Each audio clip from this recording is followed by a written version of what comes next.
თქვენი მეუღლის Facebook-ის პაროლი მიეცით პოლიციელებს? ჩემი მეუღლის Facebook პაროლი მაქვს მეც, ვიყენებ აქტიურად და შესაბამისად მივეცით. ქალი, რომელიც ამტკიცებს, რომ საკუთარი ქმრის Facebook-ის პაროლი თანამშრომელ პოლიციელებს გაუზიარა, შინაგან საქმეთა სამინისტროს იურიდიული დეპარტამენტის ხელმძღვანელი მარიამ კერესელიძეა. იურისტს თავის მართლება მას შემდეგ მოუწიარა ჩაბათის ეთერმა TV1-ის წამყვანის საქმეში სავარაუდო გაყალბების ნიშნები იპოვნა. ვიკაბუკიას წინააღმდეგ მთავარი მტკიცებულება მოიპოვა კაცმა, რომელიც სამართალდამცველი საერთოდ არ არის. ის უბრალოდ მარიამ კერესელიძის ქმარია.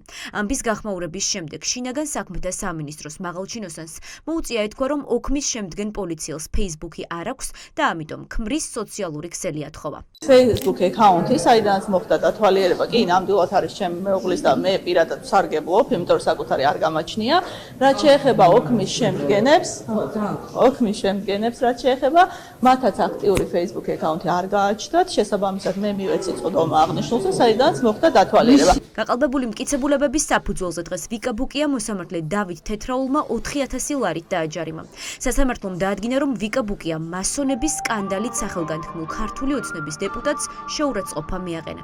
სიტყვა მონა არის ის, რის გამოც მარიამ ლაშხმა ჟურნალისტს უჩივლა. თუმცა, იმის ნაცვლად, რომ ამით საზოგადოების თვალში მისი აღქმა შეცვლილიყო, სრულიად საპირისპირო შედეგი მიიღო. ბოლო დღეებია Facebook-ში გამოჩნდა რებუსები მარიამ ლაშხის მონაწილეობით. ერთ-ერთი ასეთი რებუსი, მონანიება, დღეს სასამართლოში მიიტანა ვიკაბუკიამაც.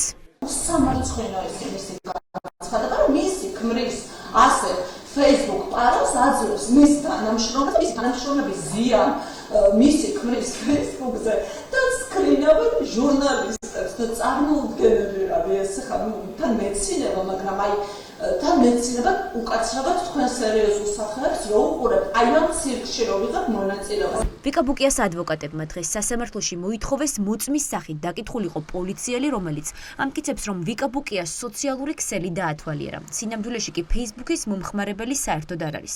მოსამართლე დავით თეთრაულმა არც ოქმის შემდგენი პოლიციელის გიორგი აბესაძის, არც მარიამ კერესელიძის ქმრის, ანუ მტკიცებულებების რეალური მომპოვებლის და არც მომჩივანი მარიამ ლაშხის დაკითხვის შუამდგომლობა არ დააკმაყოფილა.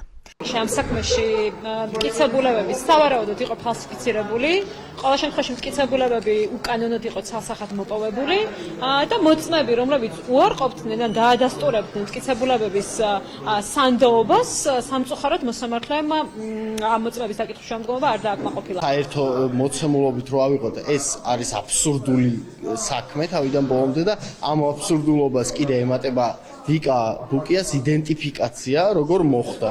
ანუ ეს არის სამსახურებრივი სიყალბე, შეგვიძლია თამამად თქვა. 4000 ლარი დააჯარიმეს უფლებადამცველი ბაია პატარაია. მას შინაგან საქმეთა სამინისტრო მარიამ ლაშხის, მამუკა მდინარაძის და თეა წულუკიანის შეურაცხყოფას ედავება. იურისტი ამტკიცებდა, რომ ბაია პატარაიამ ოცნების სამივე წევრი უხამსი სიტყვებით გალანძღა. თუმცა პროცესზე ვერ თქვა სიტყვებიდან ღალატი, უაზრო და ბოროტი, რომელია უხამსი. როგორც უხამსობის შინაარსი ალბათ თქვენ მართლით არის ციფრას ნიშნავს უხამსობა, იმიტომ რომ უხამსობაც არ ძალიან კონკრეტული შინაარსი. საერთოდ მაინტერესებს დამრჩა თუ არა განსახის სიტყვისა და აზრის გამოხატვის თავისუფლება, იმიტომ რომ როგორც ჩანს, დღეს საქართველოში უკვე აკრძალულია პოლიტიკოსების კრიტიკა, აკრძალულია პოლიტიკური მოვლენების შეფასება. ყველა, ვისაც ოცნებამ ახალი კანონის ამოქმედების შემდეგ შეურაცხყოფისთვის უჩივლა, სასამართლო მაქსიმალური ფინანსური სახდელით 4000 ლარი დააჯარიმა. Facebook პოსტების გამო ტერორს მოქალაქეებმა ორიგინალურად უპასუხეს. მოიფიქრეს სხვადასხვა ხერხი, რომლითაც ქართული ოცნების წევრებს საკუთარ სათქმელს მაინც ეუბნებიან.